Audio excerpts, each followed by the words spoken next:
ಹುಡುಗರಿಗೆ ಹೇಳ್ತೀನಿ ಮಕ್ಕಳಿಗೆ, ನಿಮ್ಮ ತಾಯಿಗೆ ನಿನಗೇನು ಗೊತ್ತಾಗ ಸುಮ್ಮಿರು ಅನ್ಬೇಡ. ಆಕೆಗೆ ವಿಷಯ ಗೊತ್ತಾಗ್ಲಿಕ್ಕಿಲ್ಲ, ಆದರೆ ನಿನ್ನ ಕಣ್ಣಾಗ ನೋವಿದ್ದದ್ದು ಕಾಣಿಸ್ತದೆ, ಆಕೆಗೆ ಅನುಭವದಾಗ ಗೊತ್ತಾಗ್ತದೆ. ಆಕೆಯಷ್ಟು ಅನುಭವ ನಿಮಗೆ ಯಾರಿಗೂ ಇರ್ಲಿಕ್ಕೆ ಸಾಧ್ಯ ಇಲ್ಲ. ಅದಕ್ಕೆ ಮಕ್ಕಳಿಗೆ ಯಾವಾಗಲೂ ಒತ್ತಿ ಹೇಳೋದು ನಾನು, ನಿಮ್ಮ ನಡತೆಯಿಂದಾಗಿ, ನಿಮ್ಮ ಮಾತಿನಿಂದಾಗಿ ನಿಮ್ಮ ತಾಯಿ ಕಣ್ಣೊಳಗೆ ಒಂದು ಹನಿ ನೀರು ಬಂದರೆ ನೀವು ದೊಡ್ಡವರಾಗ್ಲಿಕ್ಕೆ ಸಾಧ್ಯ ಇಲ್ಲ. ಅದನ್ನು ಕಾಪಾಡ್ಕೋಬೇಕು, ಮುಂದೆ ಕಲಿಸ್ಬೇಕು ನಾವು ಶಾಲೆಯೊಳಗೆ. ಅದನ್ನು ಮಾತೃದೇವೋ ಭವ ಅಂತ ಮಂತ್ರ ಅಂದ್ರೆ ಆಗಲಿಲ್ಲ, ತೋರಿಸ್ಬೇಕಾಗ್ತದೆ. ಅದ್ರ ಜೊತೆಗೆ ನನ್ನ ದೇಶದ ಬಗ್ಗೆ ಒಂದು ಅಭಿಮಾನ ಇರಬೇಕಲ್ಲ. ನಾವೇನು ಮಾಡೀವಂದ್ರೆ ಈಗ ಭಾಳ ದುರ್ದೈವ, ದೇಶವನ್ನು 10 ರೀತಿಯೊಳಗಡೆ ಹಾಕಿವಿ. ಜಾತಿ ಆಧಾರದ ಮೇಲೆ, ಧರ್ಮದ ಆಧಾರದ ಮೇಲೆ, ಭಾಷೆ ಆಧಾರದ ಮೇಲೆ, ಲಿಂಗದ ಆಧಾರದ ಮೇಲೆ ಒಡೆದು ಹಾಕಿವಲ್ಲ. ನಾ ಹೇಳಿದ್ರೆ ನೀವು ಯಾವುದೇ ಧರ್ಮಕ್ಕೆ ಸೇರ್ಕೊಳ್ರಿ, ಮನೆಯೊಳಗೆ ಯಾವುದೇ ದೇವ್ರ ಪೂಜೆ ಮಾಡಿರಿ, ಅಡ್ಡಿ ಇಲ್ಲ. ಹೊರಗೆ ಬಂದ ನೀವು ಭಾರತೀಯ ಮಾತ್ರ, ಇನ್ನು ಯಾವುದೂ ಅಲ್ಲ. ಅದು ಗಟ್ಟಿಯಾಗಿ ಹೇಳಬೇಕು ಹುಡುಗರಿಗೆ ನಾವು. ನಿಮ್ಮ ಏನು ವ್ಯತ್ಯಾಸ ಇದ್ರೆ ಮನೆಯೊಳಗೆ ಪೂಜಾದಾಗ ಮಾಡ್ಕೊರಿ, ಯಾವ ಧರ್ಮದ ತೊಂದರೆ ಇಲ್ಲ, ಪೂಜೆ ಮಾಡ್ಕೊರಿ. ಹೊರಗೆ ಬಂದಾಗ ನಾವು ಭಾರತೀಯ ಮಾತ್ರ ಆಗಿರ್ಬೇಕು, ಮತ್ತೇನೂ ಆಗ್ಲಿಕ್ಕೆ ಸಾಧ್ಯ ಇಲ್ಲ. ನನ್ನ ದೇಶದ ಬಗ್ಗೆ ಅಭಿಮಾನ ಇರಬೇಕು ನಮ್ಮ ಹುಡುಗರಿಗೆ, ಅದು ಕಲಿಸ್ಬೇಕು ನಾನು. ನನ್ನ ಭಾಷೆ ಬಗ್ಗೆ ಅಭಿಮಾನ ಇರಬೇಕು, ನನ್ನ ನೆಲದ ಬಗ್ಗೆ ಅಭಿಮಾನ ಇರಬೇಕು. ಈ ಅಭಿಮಾನ ಕಲಿಸದೆ ಹೋದ್ರೆ ಮುಂದೆ ಯಾರೂ ದೊಡ್ಡವರಾಗೋದಿಲ್ಲ. ನಾನು ಕಂಡಿದ್ದೇನೆ, ಯಾರ್ಯಾರು ತಮ್ಮ ದೇಶವನ್ನು ಅತ್ಯಂತ ಆಳವಾಗಿ ಪ್ರೀತಿ ಮಾಡಿದರೋ ಅವರೆಲ್ಲರೂ ದೊಡ್ಡವರಾಗ್ಯಾರ. ನಮ್ಮ ಮಕ್ಕಳಿಗೆ ಹೇಳಬೇಕಾದ್ದು ಅದು. ಇನ್ನೊಂದು ವಿಷಯ ಬಂದದ್ದು ನನಗೆ ಭಾಳ ವರ್ಷದ ಹಿಂದೆ, ಸುಮಾರು 40 ವರ್ಷದ ಹಿಂದೆ, 45 ವರ್ಷ ಆಗಿರಬೇಕು. ಇಲಸ್ಟ್ರೇಟೆಡ್ ವೀಕ್ಲಿ ಆಫ್ ಇಂಡಿಯಾ ಅಂತ ಒಂದು ಮ್ಯಾಗ್ಝಿನ್ ಇತ್ತು. ಖುಷ್ವಂತ್ ಸಿಂಗ್ ಅವರು ಎಡಿಟರ್ ಆಗಿದ್ದರು ಅವಾಗ. ಅದಕ್ಕೊಂದು ಲೇಖನ ಬರೆದಿದ್ದೆ ನಾನು, ಇಂಟೆಲೆಕ್ಚುವಲ್ ಡಿಸ್ಆನೆಸ್ಟಿ ಅಂತ ಒಂದು ಆರ್ಟಿಕಲ್. ಅದು ಭಾಳ ಪ್ರಸಿದ್ಧ ಆಯಿತು, ಕಾಂಟ್ರವರ್ಸಿಯಲ್ಲೂ ಆಯ್ತದು. ಇಂಟೆಲೆಕ್ಚುವಲ್ ಡಿಸ್ಆನೆಸ್ಟಿ ಅಂತ ಒಂದು ಲೇಖನ ಬಂದಿತ್ತು. ದೇಶಕ್ಕೆ ಭಾಳ ಅನ್ಯಾಯ ಆಗಿರೋದು ಅನಕ್ಷರಸ್ಥರಿಂದ ಆಗ್ಯದ ಅಂತ. Illiterates is the greatest bane of India ಅಂತ. ಅಕ್ಷರಸ್ಥರು ಇರಬೇಕು ಎಲ್ಲರೂ, ಅನಕ್ಷರಸ್ಥರಿಂದ ದೇಶಕ್ಕೆ ಒಳ್ಳೇದಾಗಿಲ್ಲ, ಹಾನಿಯಾಗ್ಯದ ಅಂತ ಬರೆದಿದ್ರು. ನಾವು ಒಪ್ಪಲಿಲ್ಲ ಅದನ್ನು. ದೇಶಕ್ಕೆ ಅನಕ್ಷರಸ್ಥರಿಂದ ಜಾಸ್ತಿ ಹಾನಿ ಆಗಿಲ್ಲ, ಅಕ್ಷರಸ್ಥ ಮೋಸಗಾರರಿಂದ ಜಾಸ್ತಿ ಹಾನಿಯಾಗ್ಯದ. ದಯವಿಟ್ಟು ಗಮನ ಇಟ್ಟು ನೋಡ್ರಿ. ಎಷ್ಟೋ ಜನ ಡಾಕ್ಟರ್ಸು ಪೇಷಂಟಿಗೆ ಗೊತ್ತಾಗಲಾರ್ದಂಗೆ ಕಿಡ್ನಿ ತಕ್ಕೋತಾರೆ. ಅವ್ರು ಕಲ್ತಿಲ್ಲ ಸಾಲಿ, MS ಆಗ್ಯಾರ, ದೊಡ್ಡ ಡಾಕ್ಟರು, ಸರ್ಜನ್ ಆಗ್ಯಾರ, ಬಟ್ ಪೇಷಂಟಿಗೆ ಗೊತ್ತಾಗಲಾರ್ದಂಗೆ ಕಿಡ್ನಿ ತಕ್ಕೋತಾರೆ. ಅದು ನಮಗೆಲ್ಲ ಅನುಭವ ಅದ. ಡಾಕ್ಟ್ರಿಗೆ ಹಾಸ್ಪಿಟ್ಲಿಗೆ ಹೋದ್ರೆ ನೀವು ಬೇಕೋ ಬೇಡೋ ಎಲ್ಲ ಟೆಸ್ಟ್ ಮಾಡಿಸ್ತಾರೆ. ನಿಮ್ಗೆ ಗೊತ್ತದವ್ರು ಬೇಕಾಗಿಲ್ಲ ಅಂತ ಗೊತ್ತದವ್ರಿಗೆ, ಆದರೂ ಮಾಡಿಸ್ತಾರೆ. ಯಾಕಂದರೆ ನಡಿಬೇಕಲ್ಲ ವ್ಯವಹಾರ. ಅವ್ರು ಡಾಕ್ಟ್ರ್ ಅಲ್ಲ, ಅವರು MS ಆಗ್ಯಾರ. ದೊಡ್ಡ ದೊಡ್ಡ ಬ್ರಿಡ್ಜ್ ಬಿದ್ದು ಹೋಗ್ತಾವೆ, ಕಟ್ಟಿದ 1 ತಿಂಗಳಿಗೆ ಬಿದ್ದು ಹೋಗ್ತಾವೆ ಬ್ರಿಡ್ಜು. ಕಟ್ಟಿದವ್ರು ಯಾರು ಅನಕ್ಷರಸ್ಥರಲ್ಲ, ಕಟ್ಟಿದವರು ಎಲ್ಲರೂ ದೊಡ್ಡ ದೊಡ್ಡ ಇಂಜಿನಿಯರೇ ಕಟ್ಟಿದವರು. ಅಮೇರಿಕಾದಾಗ ಒಂದು ದೊಡ್ಡ ಬ್ಯಾಂಕ್ ಇತ್ತು, ಲೇಮನ್ ಬ್ರದರ್ಸ್ ಅಂತ. 100 ವರ್ಷ ಆಗಿತ್ತು ಅದಕ್ಕೆ, 100 ವರ್ಷ. ಕರಿಗೆ ಹೋತು ಬ್ಯಾಂಕು, ಮುಣಿಗೆ ಹೋತು. ಈಗ ನಾವು ಪೇಪರ್ನ ನೋಡ್ತೀವಿ, ಆ ಬ್ಯಾಂಕಿಂದ 4,000 ಕೋಟಿ ಹೋತು, ಈ ಬ್ಯಾಂಕಿಂದ 5,000 ಕೋಟಿ ಹೋತು. ಇದು ಯಾರು ಅನಕ್ಷರಸ್ಥರು ಮಾಡೋ ಕೆಲಸ ಅಲ್ಲ, ಪಕ್ಕಾ ಚಾರ್ಟರ್ಡ್ ಅಕೌಂಟೆಂಟ್ ಮಾಡೋ ಕೆಲಸನೇ ಇದು. ಇವರೆಲ್ಲ ಶಿಕ್ಷಣ ಪಡ್ಕೊಂಡವ್ರಲ್ವಾ ಇವರೆಲ್ಲ.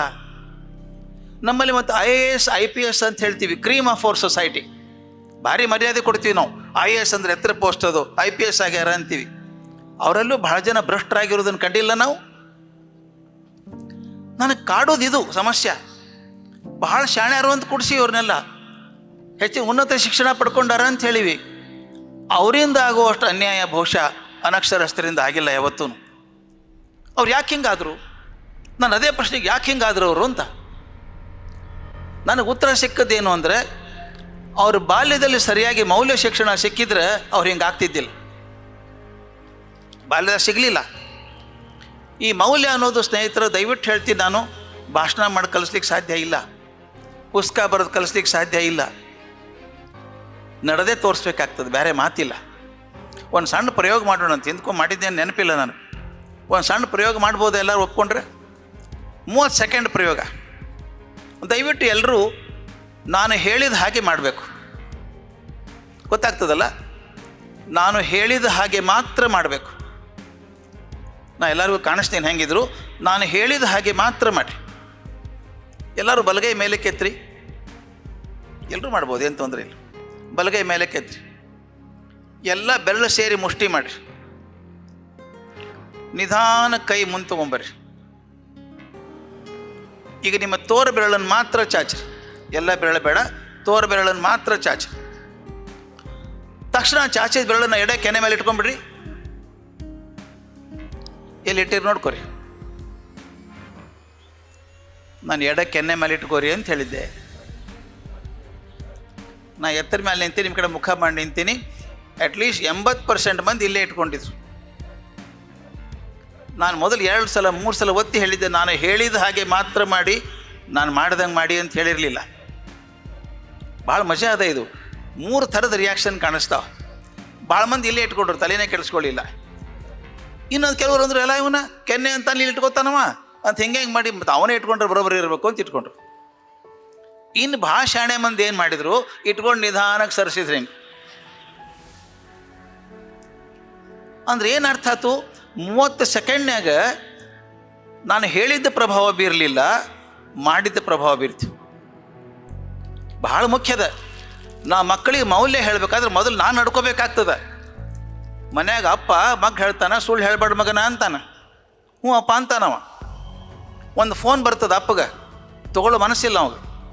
ಹೆಣ್ತಿಗತ್ತಾನೆ, ಇಲ್ಲ ಮಲ್ಕೊಂಡಾರ ಅಂತ ಹೇಳ್ಬಿಡು ಅಂತ. ಹುಡುಗ ನೋಡ್ದ ಅಪ್ಪನ್ನ, ಈಗ ತಾನೇ ಅಪ್ಪ ಏನು ಹೇಳಿದ್ದ, ಸುಳ್ಳು ಹೇಳ್ಬೇಡ ಅಂತ ಹೇಳಿದ್ದ. ಈಗ ತಾಷ್ಟೇ ಅಲ್ಲ, ಹೆಂಡತಿ ಕಡೆದು ಸುಳ್ಳು ಹೇಳಿಸ್ತಾನೆ. ಇದೇ ಥರ ಒಂದು 4-5 ಸಲ ಆದರೆ ಏನಾಗ್ತದೆ ಗೊತ್ತದೆ?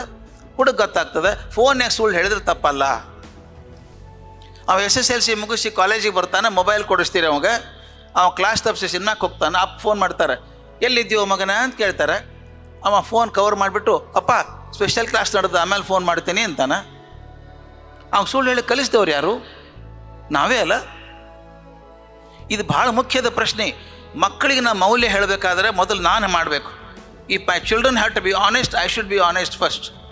If I want them to be punctual, I should be punctual. If I want them to be good, I should be good first. ಅದಕ್ಕೆ ಇಂಗ್ಲೀಷ್ನಲ್ಲಿ ಒಂದು ಮಾತದ, don't tell your child to go on moon, you go first and invite him ಅಂತ. ಇದು ಭಾಳ ಮುಖ್ಯದ ಸ್ನೇಹಿತರು ಹೇಳೋದು. ನಾನು ಮಾತಾಡೋದು ಭಾಳ ಸುಲಭದ, ಹಂಗೆ ಮಾಡು ಹಿಂಗೆ ಮಾಡು ಅಂತ ಹೇಳಲಿಕ್ಕೆ. ನಾನು ನಡ್ಕೊಂಡು ತೋರಿಸ್ಬೇಕಲ್ಲ. ಇದೇ ಪ್ರಸಂಗ ಇರೋದು ಶಿಕ್ಷಕರಿಗೂ ಅದ ಶಾಲೆಯೊಳಗೆ. ಎಲ್ಲಿವರೆಗೂ ಶಾಲ್ಯಾಗ ಶಿಕ್ಷಕರು ಪ್ರೀತಿಯಿಂದ ಮಕ್ಕಳಿಗೆ ಕಲಿಸ್ತಾರೆ. ಬರ್ಬೇಕಾದ್ರೆ ಒಂದು ಪ್ರೋಗ್ರಾಮ್ನಾಗ ಪಾಡ್ಕಾಸ್ಟ್ನ ನನಗೆ ಕೇಳಿದ್ರು ಒಬ್ಬರು. ಈಗ ಮೊದಲು ನಂಗೆ ಅಂತಃಕರಣ ಉಳಿದಿಲ್ಲಲ್ಲ, ಯಾಕೆ? ನಾವೆಲ್ಲ ಕಲಿಬೇಕಾದ್ರೆ ಶಿಕ್ಷಕರು ಅಂದ್ರೆ ಇವತ್ತಿಗೂ ಮೈ ನವರೇ ಇರ್ತದೆ. ಅವ್ರು ಕಂಡ್ರೆ ಕಾಲು ಮುಟ್ಟು ನಮಸ್ಕಾರ ಮಾಡಬೇಕು ಅನ್ನಿಸ್ತದೆ. ಇದು ಉಳಿದಿಲ್ಲಲ್ಲ ಯಾಕೆ ಅಂತ ಕೇಳಿದರು. ನಾ 2 ಕಡೆಗೆ ಹೊತ್ತಾಗಿದೆ ಈಗ ಅಂತ ಹೇಳಿದೆ. 2 ಕಡೆಗೆ ಹೊತ್ತಾಗಿದೆ. ಒಂದು, ಮೊದಲು ನಾವು ಕಲಿಬೇಕಾದ್ರೆ ಶಿಕ್ಷಕ ಒಬ್ಬರೇ source of information and knowledge. ಅವರಿಲ್ಲ ಅಂದ್ರೆ ಎಲ್ಲಿ ಕಲಿಬೇಕು ನಾವು? ಅದರಿಂದ ಅವ್ರು ಬೈದರೂ ಆಯ್ತು, ಹೊಡೆದ್ರು ಆಯ್ತು, ಅವ್ರ ಕಡೆನೇ ಹೋಗ್ತಿದ್ವಿ ನಾವು. ಈಗ ಹಂಗಿಲ್ಲ. ಮಲ್ಟಿಪಲ್ ಇನ್ಫಾರ್ಮೇಷನ್ ಸೆಂಟರ್ಸ್ ಹಾವ್ ಕಮ್. ಕಡೆ ಗೂಗಲ್ ಭಗವಾನ್ ಇದ್ದಾನೆ, ಕೊಡ್ತಾನೆ ಹೆಂಗಿದ್ರು ಇನ್ಫಾರ್ಮೇಷನ್. ಟ್ಯೂಷನ್ ಟೀಚರ್ ಬಂದಾವ, ಗೈಡ್ಸ್ ಬಂದಾವ, ಬುಕ್ಸ್ ಬಂದಾವ. ಅದರಿಂದ role of teacher is marginalised. Secondly, ಆಗಿನ ಕಾಲದ ಟೀಚರ್ ಸಂಬಳಕ್ಕೋಸ್ಕರ ಕೆಲಸ ಮಾಡಲೇ ಇಲ್ಲ. ಭಾಳ ಕಮ್ಮಿ ಸಂಬಳ ಇತ್ತು. ಆದರೆ ಎಷ್ಟು ಪ್ರೀತಿಯಿಂದ ಮಾಡ್ತಿದ್ರು ಅಂದ್ರೆ ಮನೆಗೆ ಬರ್ತಿದ್ರಿ. ಮನೆಗೆ ಅವ್ರು, ನಿಮಗೆಲ್ಲ ಅನುಭವ ಆಗಿರ್ಬೇಕು. ಶಿಕ್ಷಕರು ಮನೆಗೆ ಬರ್ತಿದ್ರು, ಮನೆಗೆ ಅವ್ರು. ಯಾಕೋ ಆರಾಮಿಲ್ಲನು, 3 ದಿವಸ ಬಂದಿಲ್ಲ ಸಾಲಿಗೆ. ಆ ಅಂತಃಕರಣ ಏನಿತ್ತು ಅದು ಕಮ್ಮಿಯಾಗಿ ಶಿಕ್ಷಕತ್ವ ಕೂಡ ಒಂದು ನೌಕರಿ ಆಗಿದೆ. ನೀವು ಕೆಲಸಕ್ಕೆ ನೌಕರಿ ಮಾಡ್ಲಿಕ್ಕೆ ಹತ್ತಿರಂದ್ರೆ ಅದು ಪ್ರೊಫೆಷ್ನಲ್ ಆಗೋದಿಲ್ಲ. ನಾ ಹೇಳೋದು, ಎಲ್ಲಿವರೆಗೂ ಕ್ಲಾಸ್ನಾಗ ಕೂತಂಥ ಮಗು ನನ್ನ ಮಗು ಅನ್ನೋ ಭಾವನೆ ನಿಮಗೆ ಬರುವುದಿಲ್ಲ, ಅಲ್ಲಿವರೆಗೂ ಸಾಕ್ಷಾತ್ ಒಳ್ಳೆ ಶಿಕ್ಷಕ ಆಗ್ಲಿಕ್ಕೆ ಸಾಧ್ಯ ಇಲ್ಲ. ನನ್ನ ಮಗು ಅದು. ಆ ಪ್ರೀತಿ ಮಾಡ್ಬೇಕು ನಾನು. ಯಾಕಂದರೆ ಒಂದು ಕೆಲವು ಟೀಚರ್ ಅಂತಾರೆ ನನಗೆ, ನೀವು ಬ್ಲ್ಯಾಕ್ ಮೇಲ್ ಮಾಡ್ತೀರಿ ನನ್ನಂದು. ಬ್ಲ್ಯಾಕ್ ಮೇಲು ವೈಟ್ ಮೇಲು ಮಾಡೋದೇ ಹಂಗೆ. ಕ್ಲಾಸ್ನಾಗ ಕೂತಂಥ ಮಗು ನನ್ನ ಮಗು ಅಂತ ಈ ಪಾಠ ಮಾಡಿದರೆ ನಿಮ್ಮ ಮಕ್ಕಳು ಚೆನ್ನಾಗಿರ್ತಾರೆ ಅಂತ ಹೇಳ್ತೀನಿ ನಾನು. ನನ್ನ ಮಕ್ಕಳು ಚೆನ್ನಾಗಿರ್ಬೇಕಾದ್ರೆ ನಾನು ಕ್ಲಾಸ್ನಾಗ ಕೂತಂಥ ಮಕ್ಕಳಿಗೆ ಚೆನ್ನಾಗಿ ಪಾಠ ಮಾಡಬೇಕು.